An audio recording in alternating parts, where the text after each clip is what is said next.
এয়া বনাইছোঁ আজি মই বুঢ়া বৰালিৰ লগত পকা তেতেলী। গতিকে চাব কি ধৰণে বনালোঁ। ভাল পালে লাইক কমেণ্ট কৰিব দেই। এয়া বৰালি মাছ 3 পিচ লৈছোঁ মই, একদম ডাঙৰ ডাঙৰ পিচ দেখিছে নাই। আৰু এইখিনি নিমখ হালধি আৰু মিঠাতেল দি সানি থৈছিলোঁ মই। খুব বেছি 15 মিনিটমান হ'ব, কাৰণ সানি থ'ব লাগিব, নহ'লে বৰ বৰালি মাছ ভাজিলে ফুটে। গতিকে আপোনালোকে মিঠাতেল দি এই ধৰণে অকণমান সময় থৈ দিব। মিঠাতেল দি লগে লগে ভাজিলে কিন্তু ফুটিব দেই। আৰু এইখিনি হৈছে তেতেলী, এনেকৈ তিয়াই থৈছোঁ। এতিয়া আৰু বনাম। এয়া মাছ পিটিকি দি দিলোঁ। বৰ বেছি অলপ অলপ ফুটে আৰু, কিন্তু খুব বেছি নুফুটে। আৰু কেৰাহীখন লেতেৰা নকৰিব, এখন কেৰাহীত মই কুন্দুলি ভাজিছিলোঁ, ভজা কেৰাহীতে মই এনেকৈ দি দিলোঁ। আৰু এতিয়া সেইখিনি তেলতে দিছোঁ পাঁচফোৰণ, লগতে শুকান জলকীয়া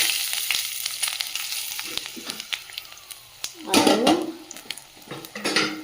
এইখিনি লৈছিলোঁ আলু বইল কৰি, সেইকাৰণে খুব মিহি কৰা নাই আৰু ইয়াত মই নিমখ হালধি চব দি দিলোঁ। আলুখিনি মই খুব মিহিকৈ পিটিকা নাই, অলপ গোটা গোটা হৈ থাকিলে আমাৰ ভাল পায়। আৰু আপোনালোকে খুব মিহিকৈ পিটিকি ল'লেও পিটিকি ল'ব, একো কথা নাই।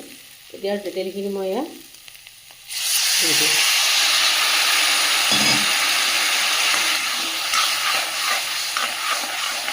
আৰু অলপ পানী যোগ কৰি দিম, কাৰণ তেতেলীহে দিছোঁ, তেতেলী পানী। আৰু এতিয়া উতল আহিলে কেঁচা জলকীয়া দি দিছোঁ। আৰু শুকান জ্বলাকেইটা মোৰ জ্বলাই হয়, সেইটো কাৰণে কেঁচা জলকীয়া কমকৈ দিছোঁ। আৰু জ্বলা নাখালে আপুনি নিদিব। আমাৰ আকৌ টেঙা আঞ্জাত অকণমান জ্বলা হ'লে ভাল পায়।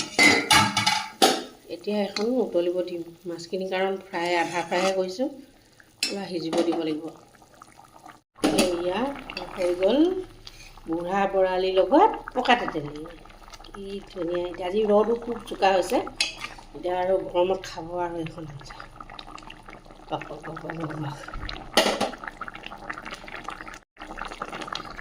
আৰু ভিডিঅ'টো কেনেকুৱা পালে জনাবলৈ নাপাহৰিব। আৰু নতুনকৈ মোৰ চেনেলত আহিছে যে চেনেলটো ছাবস্ক্ৰাইব কৰি ল'ব। তেনেহ'লে আজিলৈ আহোঁ, বাই বাই।